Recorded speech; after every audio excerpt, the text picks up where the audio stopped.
He's a veteran boomer, and he's also the director of the Neuroscience Department in the Champalimaud Centre for the Unknown in Lisbon, where he also heads the Systems Neuroscience Laboratory.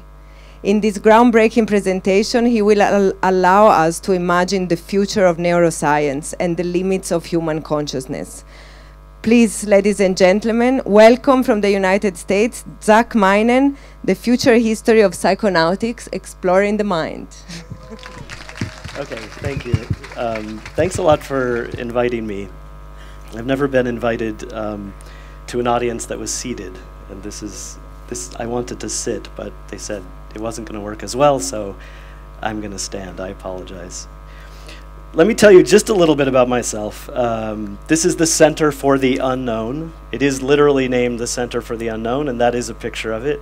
It sits in Lisbon, and it's a research center and cancer oncology clinic. And I'm the head of the neuroscience department. There's about 180 neuroscientists that work there, about 15 of whom, I think, more or less, are here. I can count 1, 2, 3, 4, 5, 6, 7. Part of the point of me being here, I hope, is to demystify science, demystify scientists. There's actually probably more. Who's a scientist? Sorry, raise your hand. Oh my God. So you're surrounded if you are not one. There I am in my natural habitat. I've studied neuroscience for 25 years. I still consider myself to be studying, although now I get to tell people what to do rather than doing it myself. That's being a director, a manager. This is another side of my life. The two come together in my mind all the time, but physically they rarely do. So this is Ozora 2005. This is where my wife and I fell in love and got married. She's back there. She's with, I think she's with our 3-year-old. No, he's gone somewhere, but he's experiencing his second boom. And our soon-to-be-born second child is gestating in the back. He'll be born in 4 weeks. Okay, that's enough about me. I want to talk to you about psychonautics. So psychonautics, it literally means sailing the mind, but more loosely means exploring the mind. So I want to talk to you about how we've done that through history. I'm actually going to talk more about past history than future history, but future sounds better than past, so I'll talk a little bit about the future. I'm going to talk about many things. I'm going to talk about neuroscience, but I'm going to try to tie it together with many of the other elements of technology, like plants, that have enabled us to explore the mind. So I'm going to try to put the neuroscience in a broader container. However, as a neuroscientist, this is my theory. This is our theory. The theory is just that the mind is the brain, in some sense. Now, we don't know exactly the sense of brain that we're talking about, but we take it that mind states equal brain states, and brain processes, brain dynamics equal thought processes, emotions, experiences. So if you alter brain states, then you alter mind states. If technology involves to explore a broader range of brain states, then we will open our minds. And that is what we've been doing for the past millennia.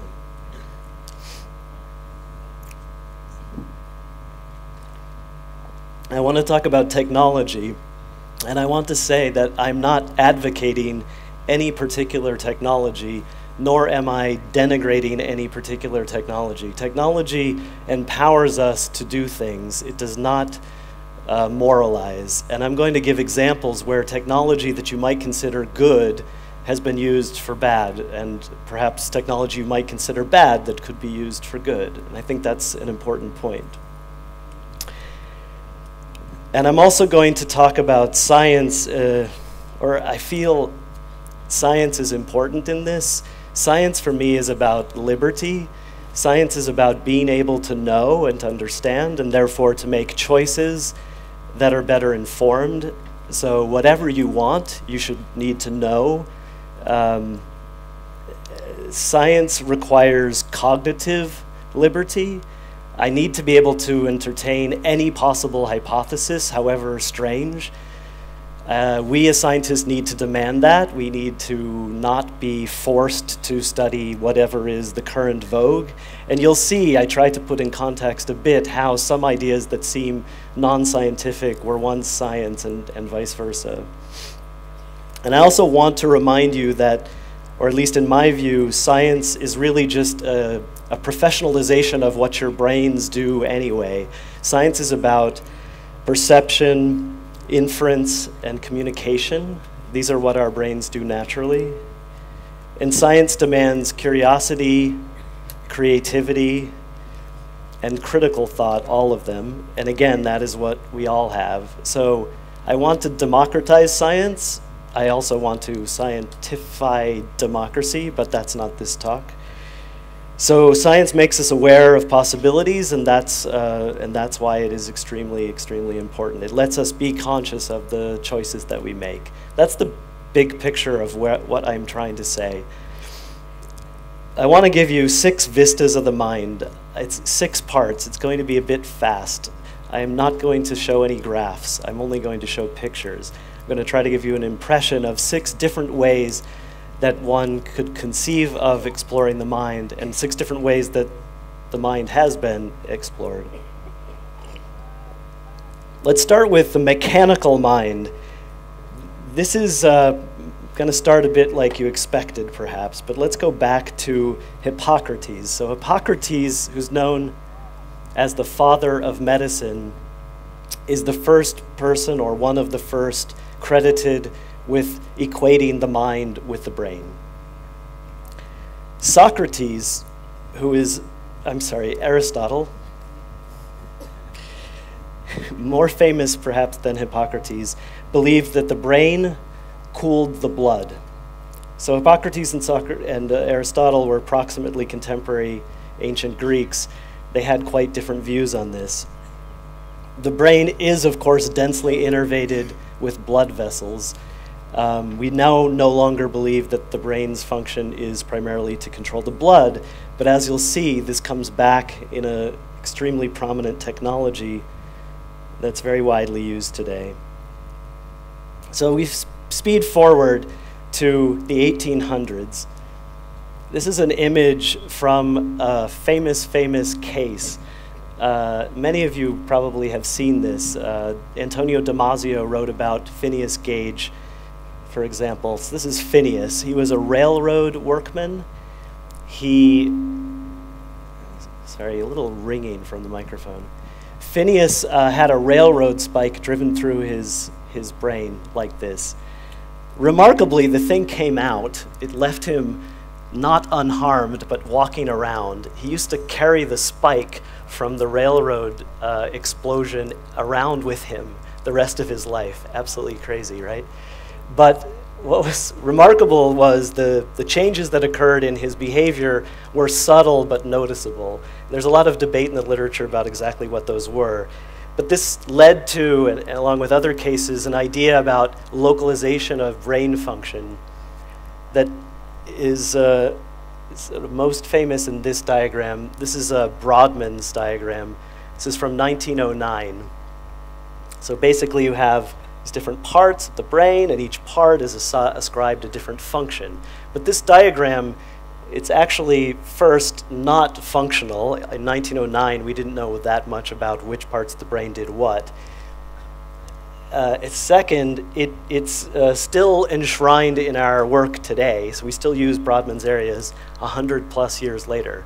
So maybe you might be a little bit suspicious about this. It's just a color-coded version of the other one. The reason that Brodmann was able to do what he did is because different parts of the brain turn out to have small differences in the types of cells that they contain. So the parts that he coded in one region would have slightly different set of cells than in another. And even back when Brodmann was doing his work, Ramon y Cajal, who's a very famous Spanish neuroscientist, drew pictures of the neurons, the individual cells. Now, this is remarkable because the brain has around 10 billion more or less neurons. More neurons in a brain than people on the Earth, just a single brain. Cajal was able to do this because of some remarkable technology that allowed these cells to show up in contrast, just a few of them at a time, and he was able to draw them under a microscope. But they had no idea what these things were doing or why the areas had their functions. And we still don't, really. But we do think now that these neurons and how they're communicating with each other is somehow the key. Technology-wise, this is kind of the state of the art about 100, 150 years ago. This is trepanation. So this is basically just putting a hole in your head, not to take out a particular part of the brain, but to relieve a kind of pressure, perhaps to do with the blood flow. So in other words, from this perspective, what could you gain by knowing that the brain had many different areas and all these cells? Well, not much. Basically, you couldn't really open your own brain and do anything interesting. This was practiced by a number of people who were willing to do things. Perhaps this gives you an idea of how crude our belief at the time was in the relationship between the brain and the mind. I mean, now you think, would I open my head and let someone put something in my brain? Because this is clearly going to fuck with my mind, yeah? But perhaps some would. However, despite technology, this is actually kind of the heyday, the pinnacle of introspective research on the mind. This is Wilhelm Wundt. This is a German scientist who introduced the term, or the school of introspectionism. He's the father of what's now called psychophysiology or psychophysics. I say the heyday because introspectionism suffered a huge attack. So in the 1900s, introspectionists kind of disappeared. They were replaced with behaviorists. Behaviorists said, you can't do anything by studying what's going on from the inside. You have to just look at the observable behavior. That tradition, it's still very popular, but psychophysics goes on. People do experiments in the laboratory. This is a 1909 picture from Wundt's experimental psychology laboratory. We have things a little bit like this going on still in my lab. It doesn't look quite like that. But we believe by asking people questions and them telling us answers that we can get knowledge about what's going on. So of course we still believe in psychophysics, we still believe in introspection, but we're a little bit afraid of it. It's a bit still discredited 100 years after the fact, which is remarkable. I don't know if this works. Tell me if this works for you. This is a kind of a variation on the snake's illusion. You should be, if you're tripping, this is definitely working for you. If you don't see anything moving, then you should take another. This is just a lovely image I had to put in there. It's a psychedelic cat. I just love these images. So in other words, this is still going on, but you're not going to find a center for the study of introspection. You're not going to find a lot of credit being given to that. What you are going to find now is a lot of these. This is an fMRI or an MRI machine. You'll notice a theme. There's a lot of white in the slides. When you see white, it means modern and medical. It means clean and safe. It also means expensive. So these guys cost millions of dollars, so you're not going to have one at home. But if you do have one, you can see things like this. This is an fMRI image of the motor cortex. Remember Brodmann and these bits? So this is the motor cortex. This is somebody moving their hand. But you could get something similar by looking at somebody thinking about moving their hand. So Brodmann was right. There is localization of function across the brain, and you can see it if you have one of these machines. And Aristotle is right as well, because this technology isn't based on looking at those neurons. This fMRI technology is based at looking at the blood flow. So this is another diagram of the blood vessels in the human brain. And the reason that fMRI works is because blood flow is so tightly regulated within the brain that individual regions will show up as being more or less oxygen consuming because they're more active. But really, we don't completely understand what fMRI is, but it's one of the most important techniques we have now, and it's basically looking at the plumbing. It's something that is an indirect signal of what we know to be many, many, many more individual neurons talking to one another.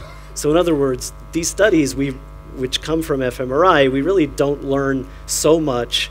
At least many of us as neuroscientists think there's a lot more going on. Then I want to end this section now talking about TMS. This is just an example of someone in another white room having another important procedure, but this one is quite interesting. So this is a magnetic field applied to specific regions of the brain. It can be mapped using fMRI, so it can be fairly precise, but usually one at a time. And what happens then is that region is either knocked out or enhanced, depending on the type of stimulation that's applied. It's entirely non-invasive, no trepanation is required, and it can have either immediate or long-lasting effects depending on the sequence that's applied. This is used therapeutically, for example, even in depression. Again, we don't really understand how it works, but we know that by zapping different regions of the brain, we get different effects. Now, you might also be thinking, we can't try this at home, but you'd be wrong.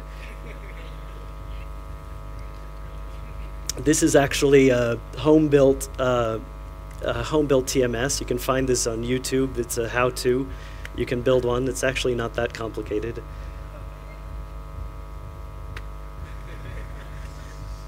You still think this is too complicated, but wait, I have more.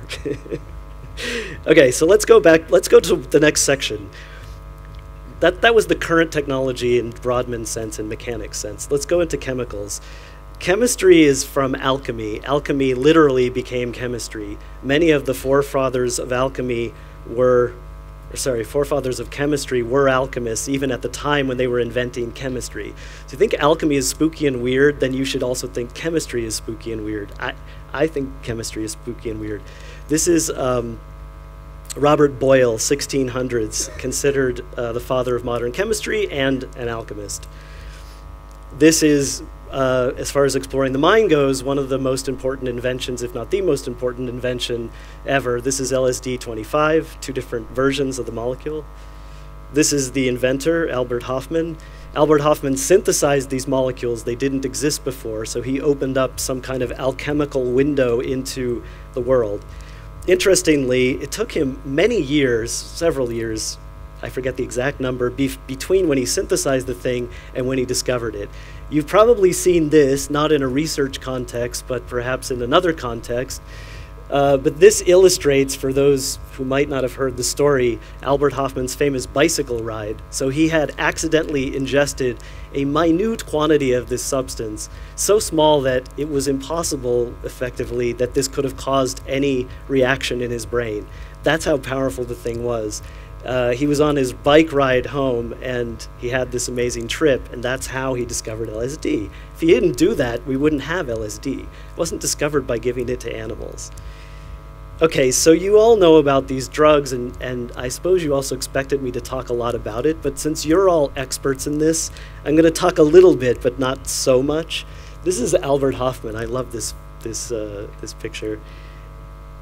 He's a little bit always ambiguous. He was always proud of LSD, but never an advocate necessarily of psychedelic research per se, or not very vocal. But he also synthesized psilocybin. He didn't, in that case, discover it. It was in mushrooms, but he brought it as a pure chemical. Now, the history after that, I want to just run through some important points here. So first is that this guy, Aldous Huxley, has one of the current reigning theories of what psychedelics do. He wasn't a scientist, he was a writer, but he had this idea of opening the doors of perception. And the idea is that the brain is kind of a gate, a floodgate that prevents reality from coming too fast, and that psychedelics just open that up. And that is, as far as I can tell, one of the standing theories of how psychedelics work. We haven't gotten any better than that. But it wasn't scientifically proven exactly, but I think it's completely reasonable. This, anyone recognize? It's kind of a poor resemblance. This is Timothy Leary. Timothy Leary was a scientist, although you may not think of him. He was working at Harvard, and he used to do experiments on undergraduates. So he was actually, I don't know, the scientist here bringing this into the world. He was a psychologist. I'm a psychologist, too. But are you saying a psychologist is not a scientist? Yeah, he was a psychologist, it's true. Harvard was a wild place in that time.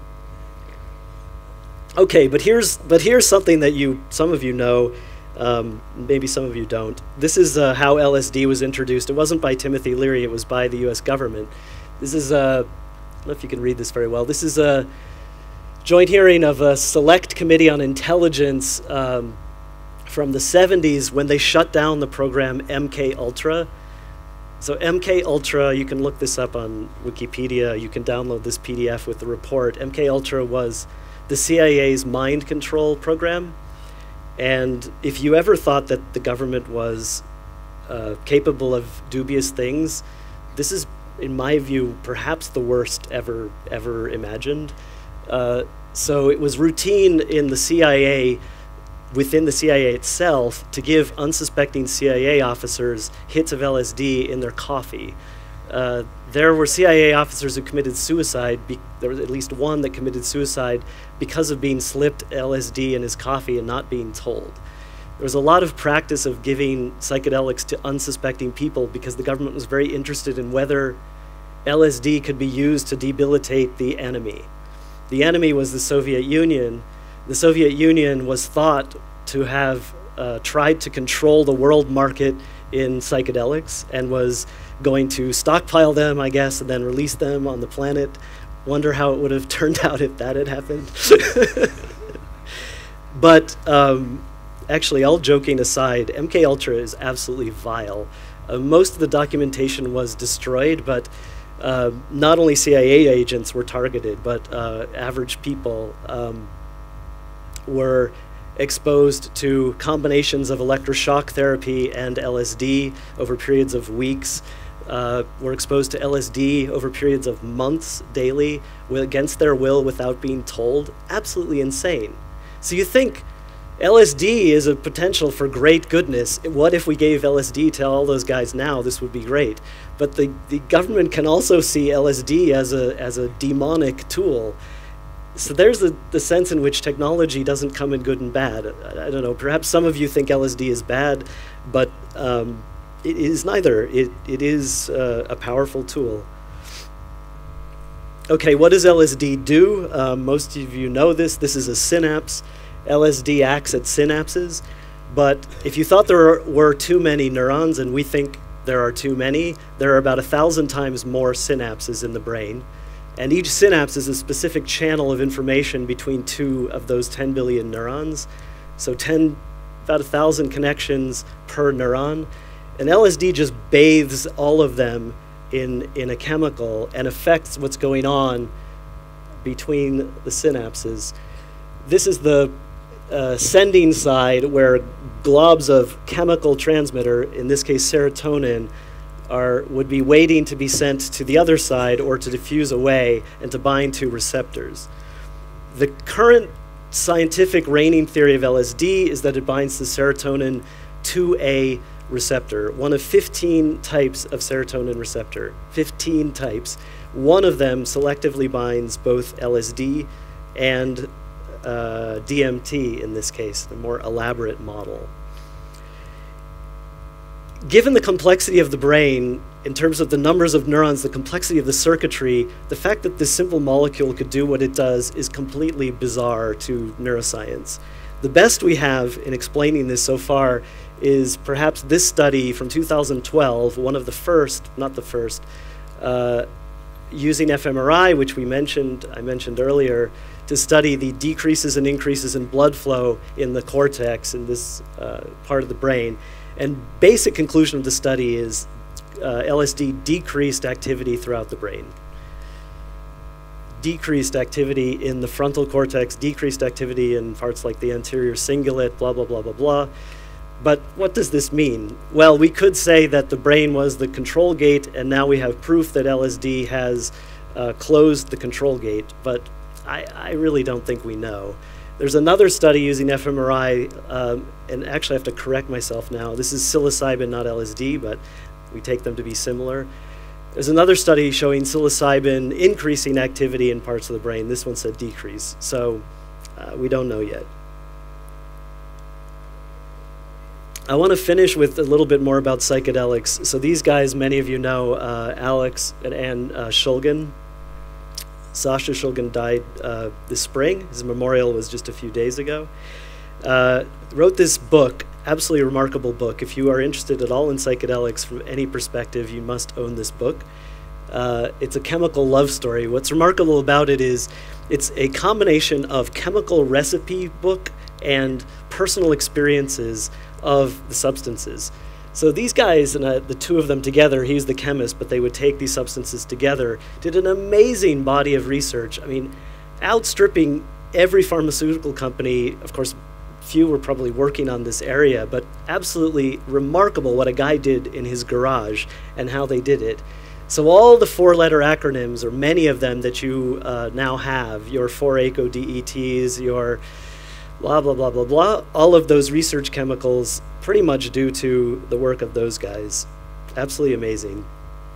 Albert Hoffman had worked at a pharmaceutical company, one of the biggest pharmaceutical companies. So again, great things can come from the backyard, and great things can also come from big companies occasionally. If Sandoz hadn't been doing that research, perhaps we wouldn't have discovered LSD either. But I do want to put a plug for the democratization of science, the democratization of all of this. Arrowid is the site on which you would find the most information, especially from a subjective point of view, on the substances. If you need information on what they do after you're reading FICAL, you can go to Arrowid. And again, Wikipedia, amazing. Most of what I'm telling you, you can find simply by looking it up on Wikipedia. I'm actually going to try to put the talk online and somehow hope that the Boom people make it available with references. But if you don't have it, this is amazing.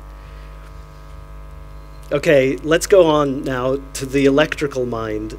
And this is how a lot of us neuroscientists think about things these days. So the hero of the electrical mind is something called an action potential, which is a lovely name. This is an action potential.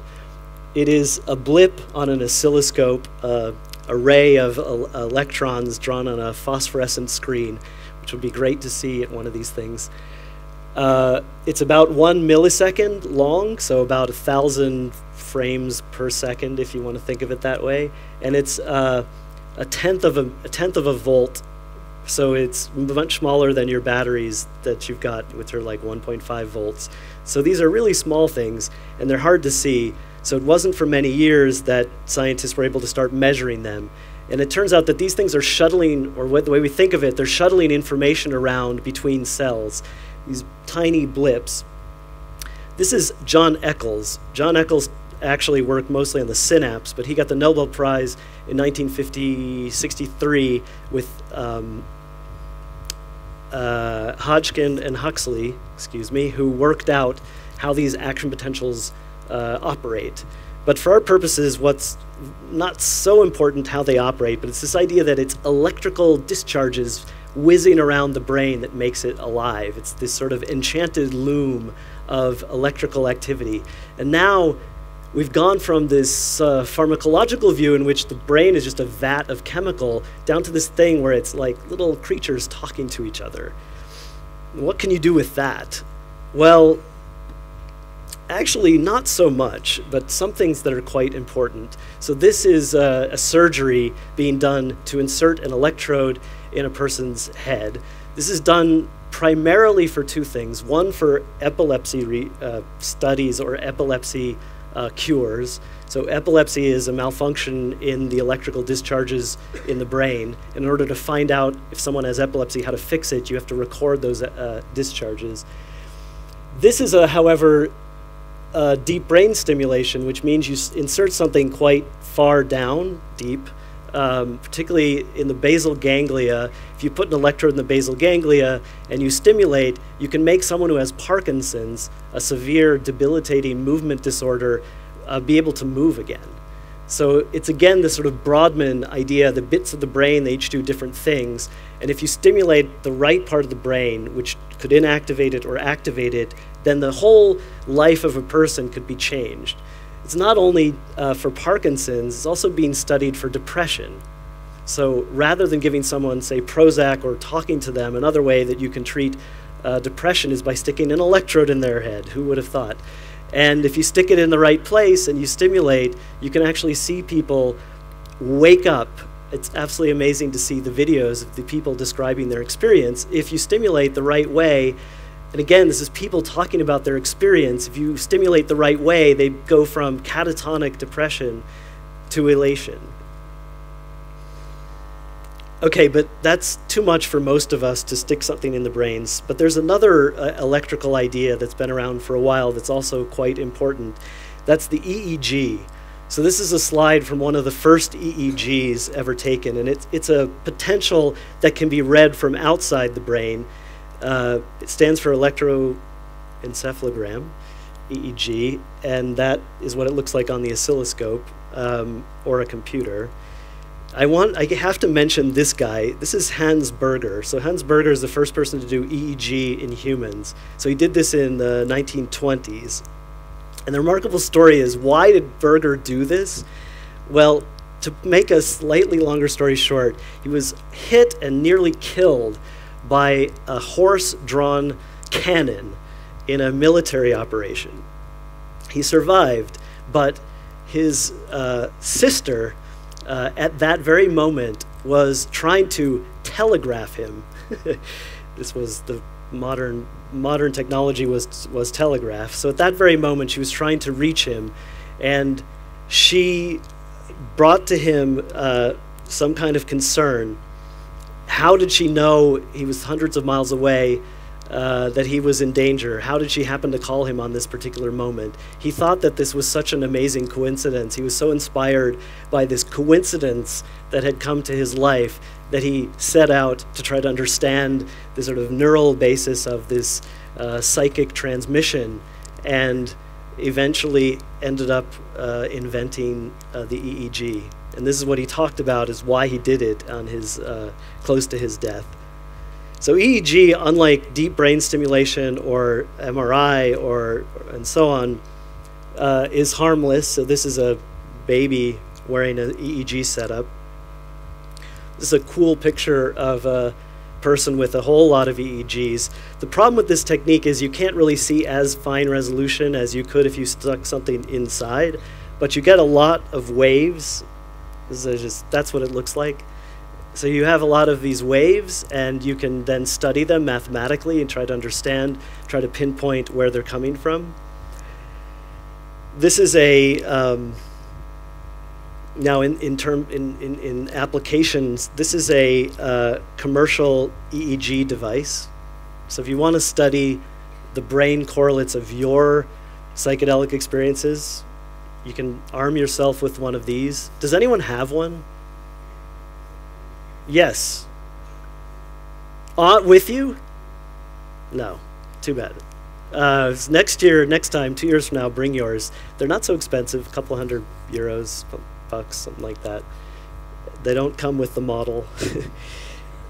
But then, just to warn you again, this starts to seem a little similar to this. This is electroconvulsive therapy.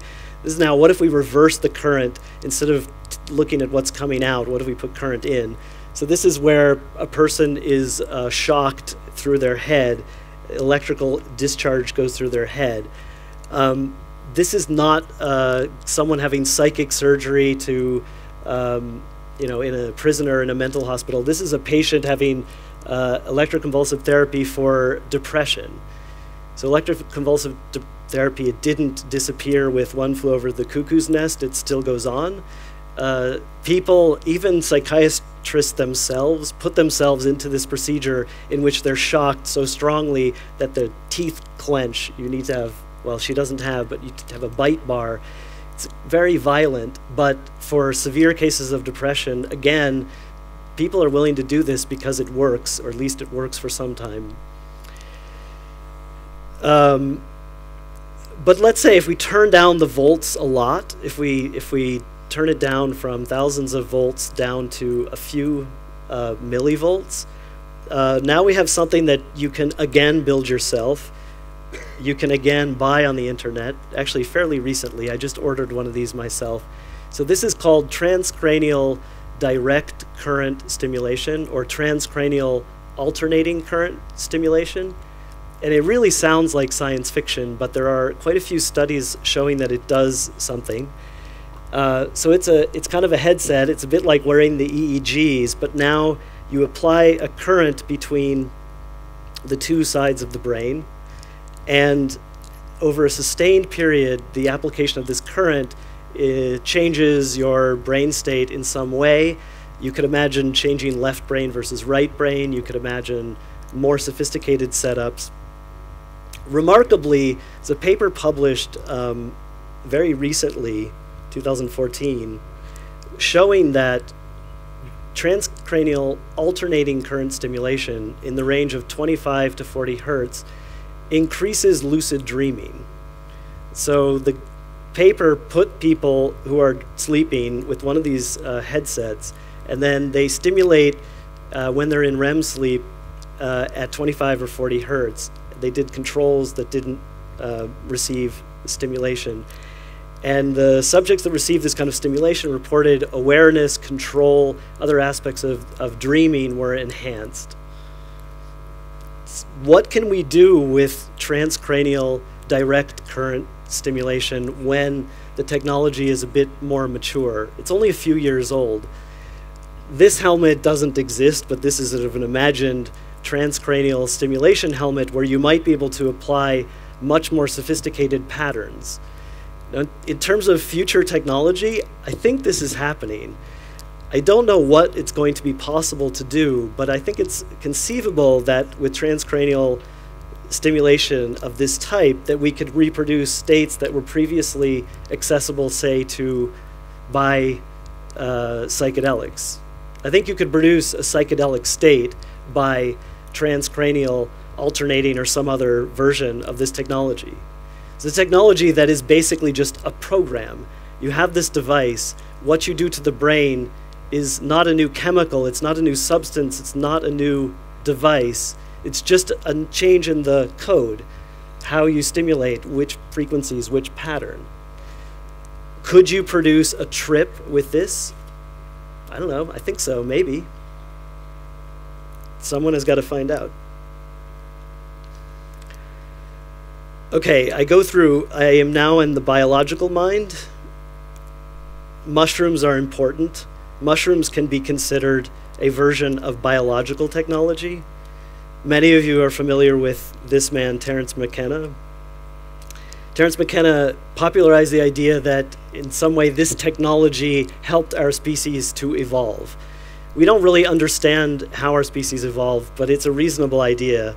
It's clear that plants and humans co-evolve in some sense. It's clear that other animals and plants co-evolve very much. Insects and plants have co-evolved. So it's not a completely crazy theory.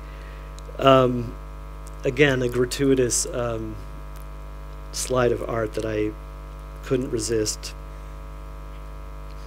Somehow, though, the technology that is very old, the use of plants, has been a lot forgotten or sort of, I don't know, sublimated or forgotten. This is the earliest sort of systematic study that you can find published. It's called the Herbal. It's from 1597, so it's from early days of books. And it's a compendium of Western knowledge of plant medicine. Of course, there's other cultures that have other versions of medicine, but it's kind of funny that the biological side, the botanical side of Western tradition didn't survive so well. But one thing that happened, though, was that science really made a blast when these guys, this is Jim Watson and Francis Crick, and I have to point out, actually, this guy I worked for. He was my boss at Cold Spring Harbor Laboratory in the United States before I moved to Portugal. A very interesting guy. Francis Crick, I actually also worked not with, but at the same institute in San Diego. So these guys were, this is in the 50s, but they were around until very recently. Francis Crick died. Jim Watson's still alive. He's 86, I believe. So what did they do? Well, they discovered DNA. I think you have a question, but we can do it at the end just so that I keep on my rhythm. Okay. They allow us to do remarkable things with biology. And I'm gonna do this to explain something that's really important right now in neuroscience. And what it is to take DNA from one species and to put it into another species to make a chimera. So this is a chimera. It's a cross between several animals. And this is happening a lot. And now you may think this is good. You may think it's bad. Again, it's technology. It now exists. What it allows us to do in the brain is quite interesting. So what it allows us to do is to insert DNA from another species into, in this case, a fly. This is an example. This is actually the first example where this was done. So what happened was the flies were able to be controlled by light. By shining light, you could make the flies jump. These are actually headless flies, so they could fly without even a head. Sounds kind of science fiction-y. Actually, one of the inventors is my wife, so maybe I should disclose that. Susanna Lima and Gero Miesenbach invented this technique in 2005. But it's been perfected, and it's called optogenetics. And the main form of optogenetics takes proteins, DNA from algae or coral, interesting species, that have light-sensitive proteins, opsins, isolates the DNA from those plants or from those corals or other species. You package the DNA into a virus. This is an adeno-associated virus, AAV, which is quite harmless to people. That's why it's being used. And the virus goes into the brain through usually a surgery, but potentially, say, through the nose or other mechanisms. Through the nose would be relatively less harmful than putting a hole in one's head. These are cells, neurons, in the brain that have been infected by this algal protein. It makes them green colored in this case because they have another protein that we got from jellyfish that also goes into the neurons. So they glow green and they sense blue light. So now the scientist comes with a laser and it goes into a fiber optic which is inserted into the brain. This is not a real neuron, this is just a drawing. The last was a real picture from a microscope. So the laser is now shining on the brain. In the case if this was a rat, it would look something like this. So there's a cable that's a fiber optic, there's a fiber implanted in the animal's head, and now a specific set of neurons in the animal's brain responds to light. And the animal does stuff.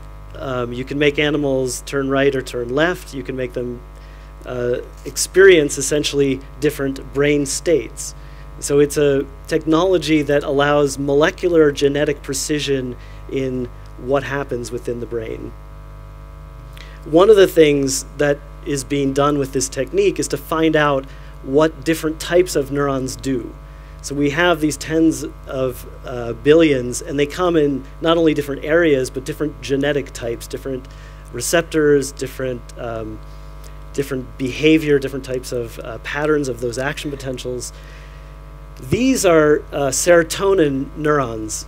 They come in a part of the brain called the raphe nuclei, and this is a part that we actually work on in my lab. This is a picture from my group. So we've done these optogenetic experiments on animals, and we're trying to understand what serotonin, which is the thing that LSD is mimicking in some sense, what is it doing endogenously? What is it doing in the brain, which we really don't know?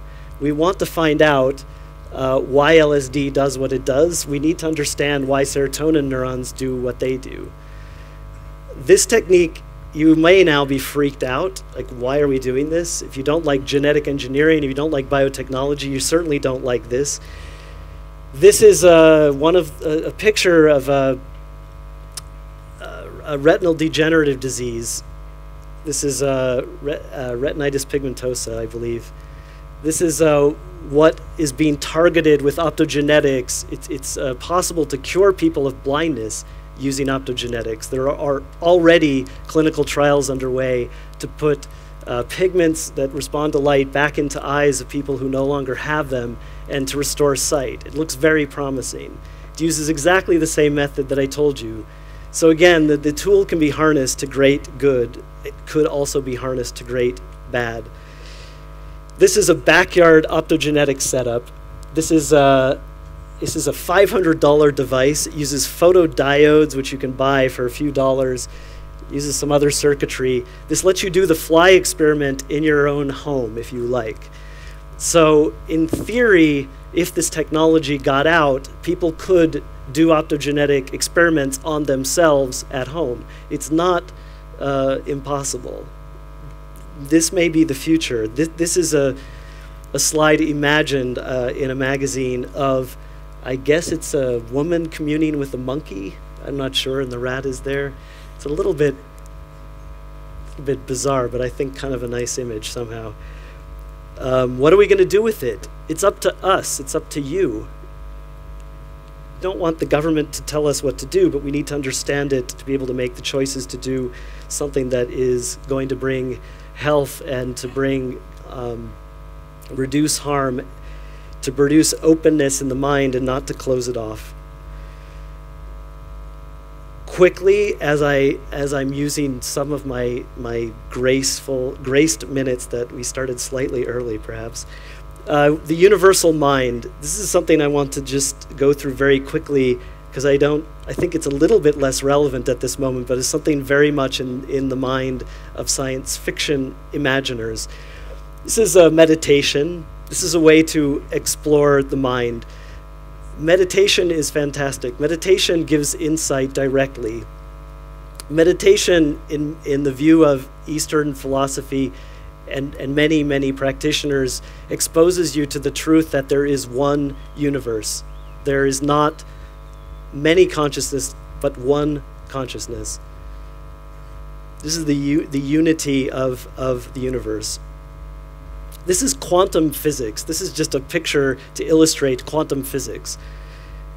Quantum physics also says that the universe is one. Particles are a way of looking at the universe. Waves, fields, are a way of looking at the universe.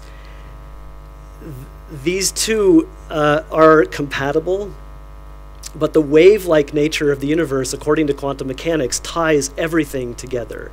It's exactly the same vision, according to many, and this is David Bohm, again, a famous quantum physicist, repeating the idea from meditation, from Eastern philosophy. So physics says this is all one thing.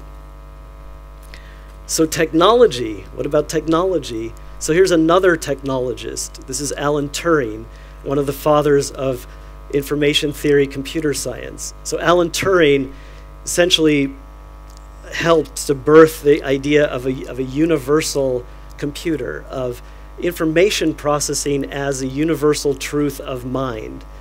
And so now many, or at least some neuroscientists, see the brain as just a information processing unit that could be other. It could be a robot. We could put ourselves onto computers.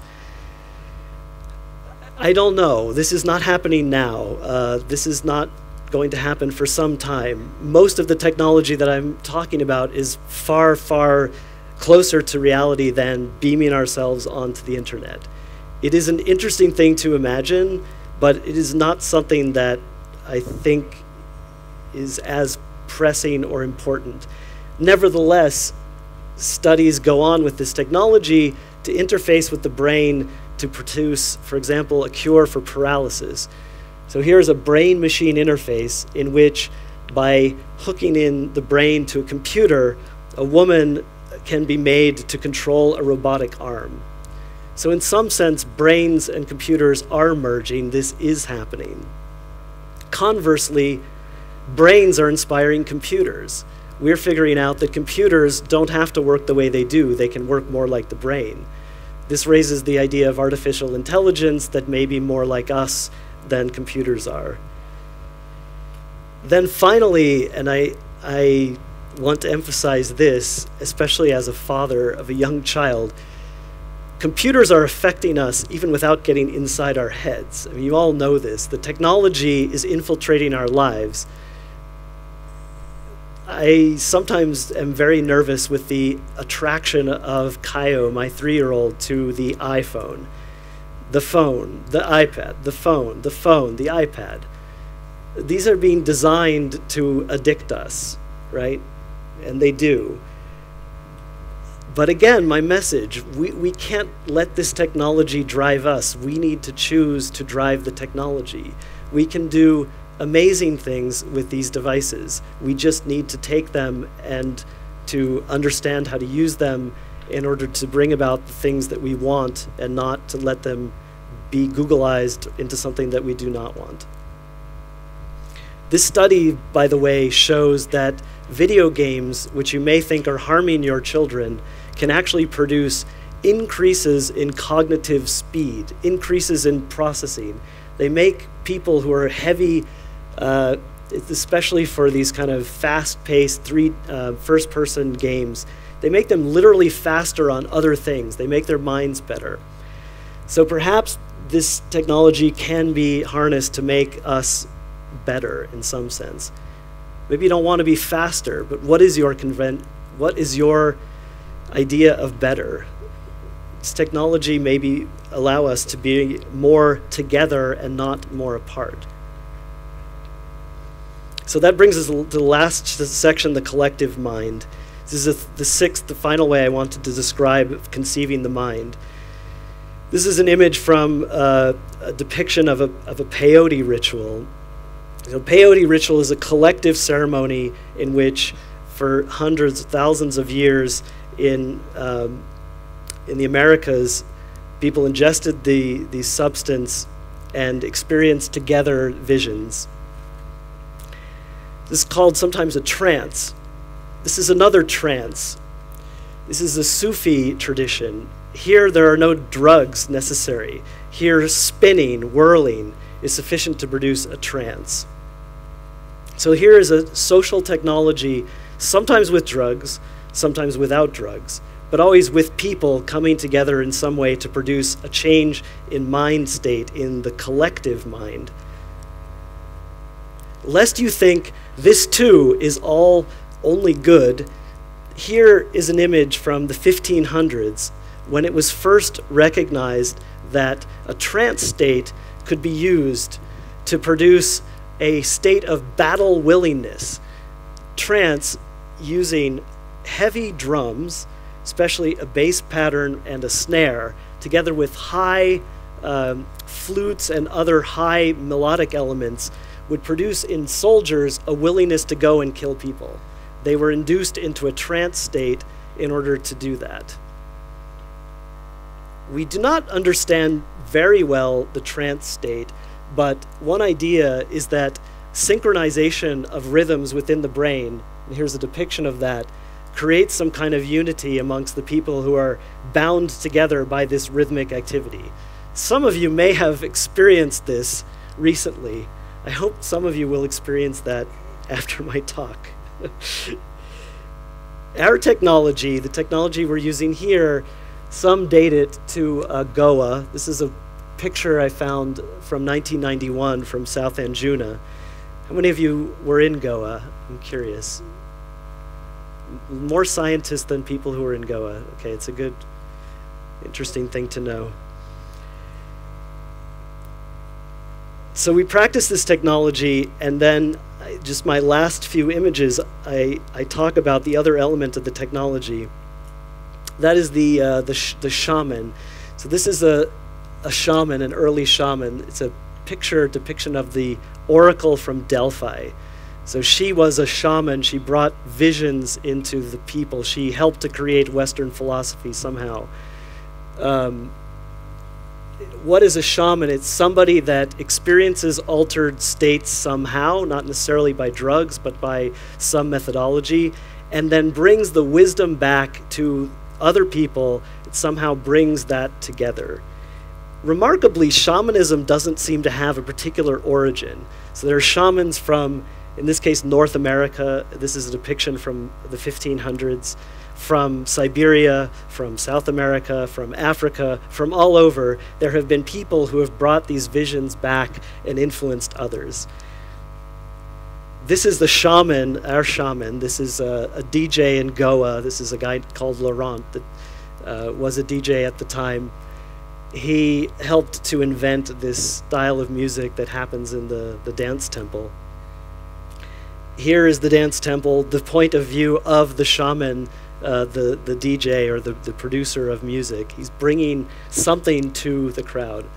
And I would like to think that as a scientist, actually I think it is inherent that as a scientist who explores consciousness, as I have and many of you I'm sure have, most of you, we are shaman by definition. So we are bringing our experience in some way back to the world and sharing it. So if you introspect, if you care about your own brain states, if you care about your mind, and if you let that influence the world, you're a shaman.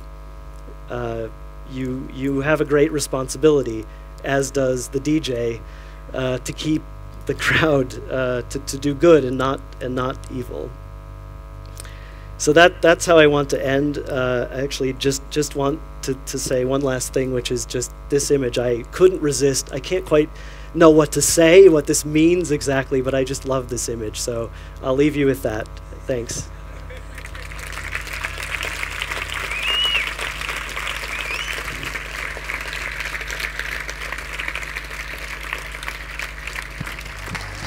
Hi.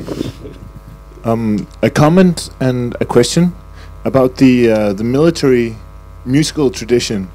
I think also in the Viking Age, there were these more or less mental techniques of inducing a trance-like state for battle, as in berserkers. So, yeah, and I have a question about. I remember that maybe some internet rumor that either Francis Crick or James Watson microdosed LSD for kind of inspiration. I don't know if it's true. Can you comment? Yeah, good. So Francis Crick, so Jim, I think not. Francis apparently did. I think it's in print somewhere. So yeah, many scientists have used LSD for various reasons. Francis wasn't open about it, but as far as I know, that's a true story. Carrie, the famous one that's very well popularized is a guy who got the Nobel Prize for something called PCR. Carrie Mullis was a big advocate, but I'm sure there are many more that just aren't as big advocates. It's still considered somehow risky to talk about this sort of thing as a scientist. I don't know if you're familiar with Terence McKenna's theory on the singularity. He kind of explained that this might have something to do with transhumanism. I think your whole presentation has kind of had a theme of transhumanism. As kind of you seem to have said that in a way this culture is kind of like the cutting edge of the psychedelic culture, but with the money in this field being given to people who is way out of this field, do you have any expressed concerns for transhumanism, seeing as it's in the hands of big business? Yeah, absolutely. So, you know, transhumanism is just the perspective that we are not the end of the universe. Somehow things are going on. So if you look back, obviously 100 years ago, if we had said, this is it, we won't go any further, we would have been wrong. And as a species, we will evolve. So I agree completely that it is important to not let that be done in a way that isn't what we want. When I say the we, so who's the we? You know, the we is concerned people who speak up politically everywhere. I mean, it's politics we're talking about. We can start politics here, but ultimately we need to change the way that the society is governed. That means changing that. And there are a lot of people in the government who want good things. There are a lot of people who, there are some who don't.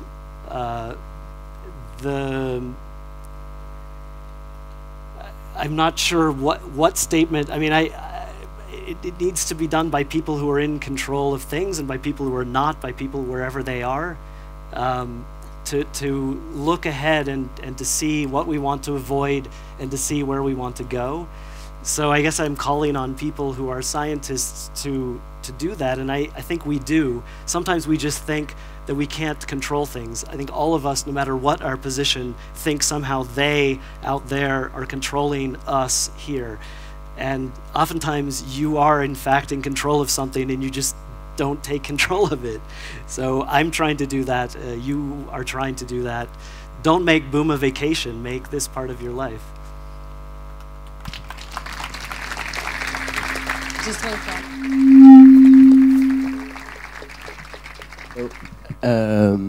Excuse me for my accent. My question Point me. There you are.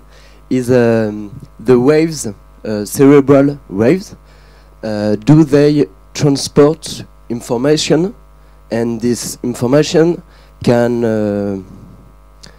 I communicate with the cerebral waves, and it is possible to understand the information, and it is possible to communicate with that? So they do transmit information. In order to pick them up, you need, they get small with distance. They drop off with distance. So if you're standing next to somebody, the effect between two people would be extremely small. Perhaps not negligible, perhaps not measurable, but we don't understand how they work, so we don't really understand how they encode information. So at the moment, there's really not much you can do with them, practically speaking. So, you know, I can do this, but we haven't got technology that makes it happen yet. But who knows in the future? But so right now, you can put these caps on, they amplify the signals, they let you then take the signals into a computer and do things. That's the best we have. In the computer, there's a program that decodes them in a certain way. You can play around with that.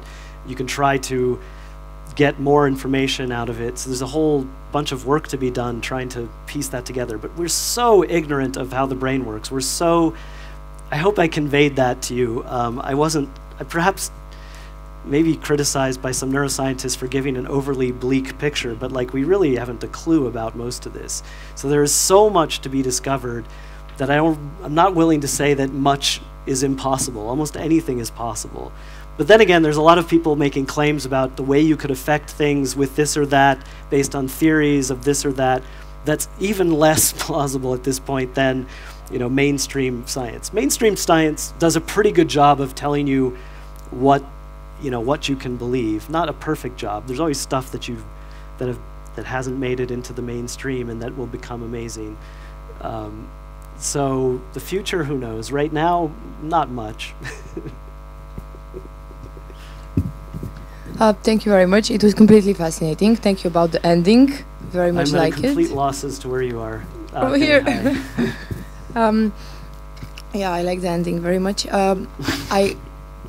I think it was very interesting, that idea that you brought up with this technology that I don't really understand too much about, the EEG and the transcranial direct current, alternating current. Yes, that people could actually experiment with their brain and modify them in their own homes. Yes. And in this sense, you are the shaman of yourself, but how can you actually, you are a real shaman, taking the responsibility of the world and what would come after the change you make. But you have this degree of mediation, and you have the terms and conditions of a technology that no one really knows how it's working. So how might this be dangerous? No, how might this be used very easily without unnecessary risks? Yeah, it's a great question. It's the same question that you want to ask of say, research chemicals. So there are a lot of people at this festival. You can see from the checkpoint, there's a new compound, no studies on it. People are taking it, experimenting. I'm not saying that we shouldn't do this, but if we do this, I think your question is perfect. How can you do it in a way that is well informed, or as best informed as possible? Well, that's basically what science is about, is trying to do the best possible experiments to get the information and spread the information so that people have accurate predictions about what's going to happen if you take this or if you do that with the electrical currents. The part that's missing from science often is not the technique, it's just the willingness of people, of scientists, to explore those kind of things which are important. So what you have to do, we have to convince scientists to think that this is interesting, to convince people who think experiencing this is interesting to study science, and together those people coming from these different perspectives become one perspective, and we get knowledge and we explore that. It's happening to some degree. It's not happening enough, but 10 or 20 of my guys here from the Champalimaud are here. They're learning about stuff. I saw a lot of other scientists out there. I don't know how many neuroscientists. And it has to be approached like every technology with caution, and it's extremely important that we do it right. Thanks for your question. Hi there. Yes, I was quite interested in the optogenetics you were talking about with the mice. I was wondering if you could maybe elaborate a bit more on how that works molecularly. Is it to do with changes in regulation of gene expression? And then also, if that's the case, does that point to an argument of nature versus nurture in how we form brain states, and how epigenetics may be involved in that, perhaps? Okay, good. Thanks for that question. The optogenetics is mainly being used to take these algal proteins that respond to light. They depolarize the cells and make them fire more action potentials. So the effects are immediate. Within 100 milliseconds, you can cause the brain to shout, one part of the brain to shout something, as if perhaps